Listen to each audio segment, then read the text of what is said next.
Chapter 4 The Secret of the Dead Man's Chest. Jack Sparrow sat at the front of the Black Pearl. "Do you want us to sail away from the island?" Gibbs asked him. "Yes, but stay in shallow water," Jack replied. He opened his compass and looked at it carefully. Will Turner stood next to him. "Jack," he said quietly. "Not now," Jack answered, with his eyes still on the compass. "Jack, I need—" "Not now," Jack said angrily, reaching for his gun. Finally, he saw Will. "Oh, it's you." "Jack," Will said again, "I need that compass."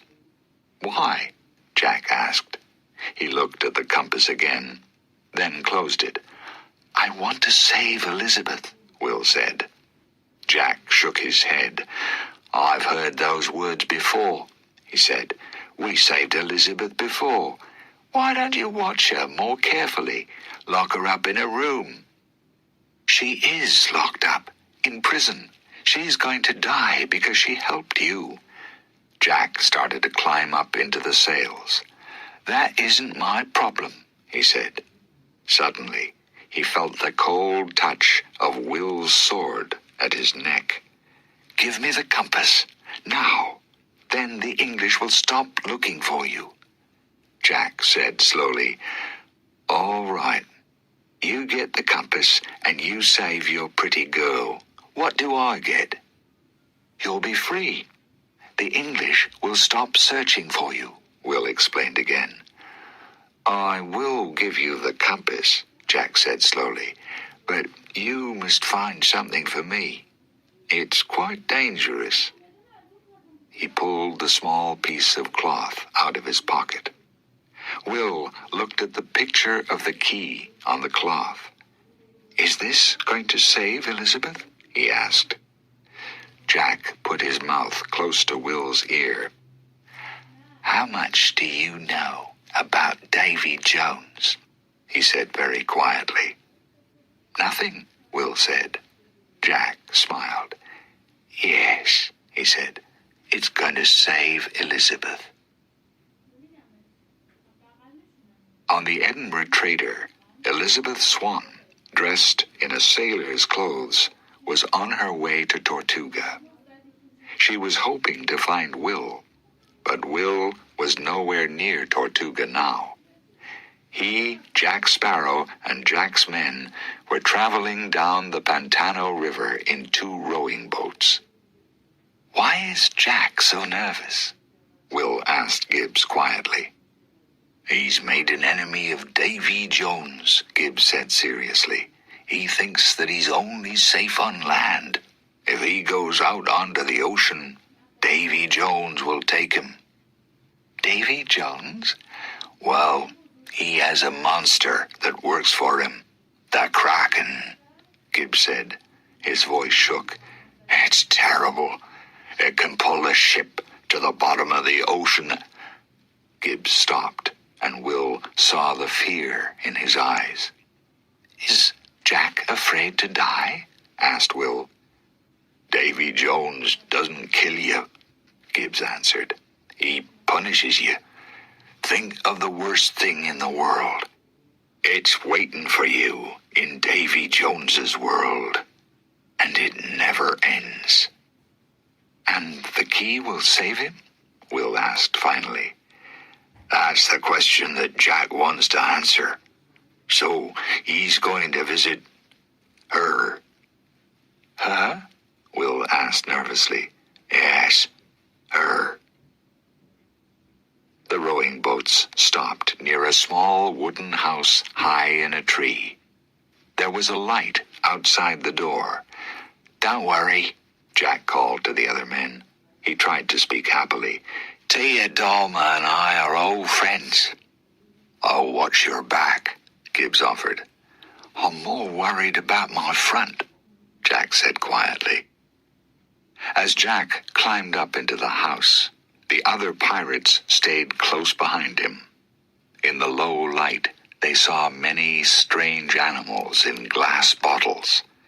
Ragetti touched his wooden eye when he noticed a bottle of eyes in a corner.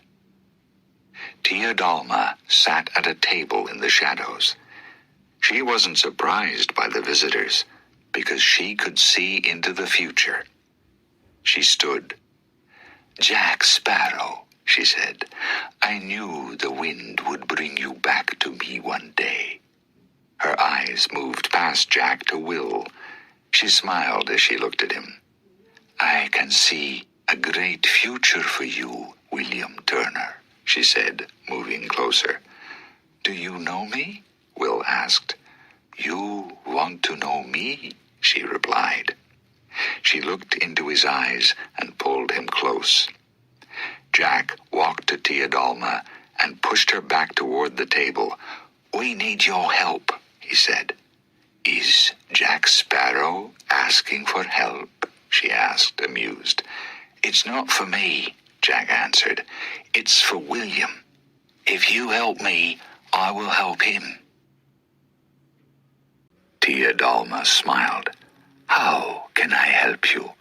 How will you pay me?" "I will pay you with this," Jack said brightly. He took a wooden box from Pintel's hand. Inside was the monkey. Jack lifted his gun and shot it. The little monkey looked angrily at him. "The pay is fair," Tia Dalma agreed. Her eyes moved again to Will. Jack passed the picture of the key to Will, and he quickly showed it to Tia Dalma. "We're looking for this. What does it unlock?" Will asked. Tia Dalma spoke to Jack. "Your key opens a chest." "What is inside the chest?" Gibbs asked. "Gold? Treasure?" Pintel said, his voice full of hope. "Nothing bad, I hope," Ragetti said nervously. Tia Dalma smiled at the pirates. Then she told her story. "You know about Davy Jones, a man of the ocean, a great sailor, until he met man's biggest problem." "What is man's biggest problem?" Will asked her. "The ocean," Gibbs said seriously. Tia Dalma shook her head. "Adding numbers?" Pintel said. Tia Dalma shook her head again. "The difference between good and bad?" Ragetti suggested. Everyone in the room looked at the one-eyed pirate and shook their heads. "A woman," Jack said, ending the game. Tia Dalma smiled at the rough pirate. "A woman. He fell in love, but his love brought great pain. He couldn't live with the pain, but he couldn't die." The pirates smiled sadly. They understood the story. "Exactly what did he put into the chest?" Will asked. "He cut his heart out of his body and put it in a chest. He hid the chest from the world. He keeps the key with him at all times." Will finally understood. The key opened the chest that held Jones's heart. "You knew this," Will said to Jack. "No, I didn't," Jack said nervously. "Well, I didn't know where the key was." Will didn't believe him. "But now we know," Jack said smoothly. "You can go on to Jones's ship, the Flying Dutchman, and take the key. Then you can go back to Port Royal and save your pretty girlfriend." Jack moved toward the door. Tia Dalma spoke before he opened it. "Show me your hand," she said. Slowly, Jack untied the cloth. Tia Dalma looked carefully at the black mark. Gibbs saw the mark too. Pintel and Ragetti watched the old pirate turn in a circle 3 times for good luck. Not knowing why, they also turned 3 times. Tia Dalma moved across the room and climbed the stairs. At the top, she opened a great door. The sound of the ocean came quietly from outside it. Theodolma slowly closed the door and came down the stairs again. In her hands, she carried a large bottle with a wide top that she gave to Jack. "Davy Jones can step on land only once every 10 years, she said to him. She put some earth into the bottle. "You are safe on land, Jack Sparrow, so carry the land with you." Jack looked into the bottle. "Is this bottle of earth really going to help me?" he asked. Theodolma reached out her hand for the bottle. "If you don't want it, give it back to me." "Now," Jack cried, and held the bottle to his chest. "Then it will help you," she said. Will looked at Theodolma. "We need to find Davy Jones and the Flying Dutchman," he said. Theodolma smiled at his young face, then sat at her table again. "I'll tell you where to go," she said. Chapter 5. Will meets Davy Jones. The pirates left Theodolma's house and sailed the Black Pearl to an island. They came to a ship that lay on its side in shallow water. Jack and Gibbs stood under an oil light and looked silently at the old, broken ship. "Is that the Flying Dutchman?" Will asked. "She doesn't look very good." "What's your plan?" Jack asked. "I'll search the ship until I find your key," Will said. "And if you find sailors on the ship?" Jack asked him. "I'll kill them." Jack smiled. "I like your plan. It's simple and easy to remember." "I'll bring you the key, and you'll give me the compass," Will said. "Yes," Jack agreed. "If anyone catches you, use these words. 'Jack Sparrow sent me. He wants me to pay you.'" Then he added, "It will save your life." Will said goodbye and climbed into a rowing boat. Jack watched silently. Then he ordered Gibbs to turn out the Black Pearl's lights. Soon, only Captain Jack Sparrow's gold-toothed smile shone in the dark. Will reached the broken old ship and lit a small oil light. Was the ship empty? He saw the bodies of many dead seamen and felt very nervous. "What happened here?" he asked himself. Suddenly, he heard a noise. Will turned and saw a sailor. He was badly hurt, but he was trying to pull up a sail. "Sailor, it's no good," Will said. "The water is too shallow. Your ship won't move." But the man kept trying. "No, below us, the ocean took Billy and Quentin, captain's orders."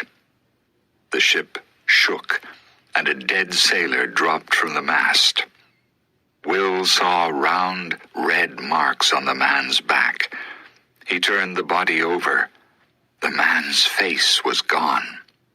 "Something has eaten him," Will thought. "The Kraken." He remembered Gibbs's description of the monster. Will moved away from the body. Suddenly, the ocean was very calm. Then, very quickly, the wind came and the water turned white and stormy. Will saw a great ship come up from the bottom of the ocean. It was the Flying Dutchman. "Jack tricked me," Will thought. "He sent me to this old ship. He knew that Davy Jones would follow me." The real Flying Dutchman was made of pale wood and bones. Animals and plants from the ocean floor covered every inch of it. The Dutchman's sailors climbed onto the old ship. Will pulled out his sword and ran toward his rowing boat. Macus, one of the Dutchman's sailors, stopped him. The other sailors joined Macus and stood around Will. "Get down on your knees," Greenbeard, another sailor, said angrily. Will quickly pushed his sword into his oil light. Burning oil covered the sword, and Will attacked the sailors. He fought hard, but suddenly something hit him in the face. As he fell, the Dutchman's sailors moved toward him. When he woke up, Will was still on the old ship. He was at the end of a line of sailors, all on their knees. Someone walked slowly toward them. It was Davy Jones. Jones was very ugly, with blue eyes and a long beard. His left hand and one of his legs were missing. He looked angrily down at the line of sailors in front of him. "6 men are still alive," Macus said. Jones walked down the line. "Do you fear death?" he asked a sailor.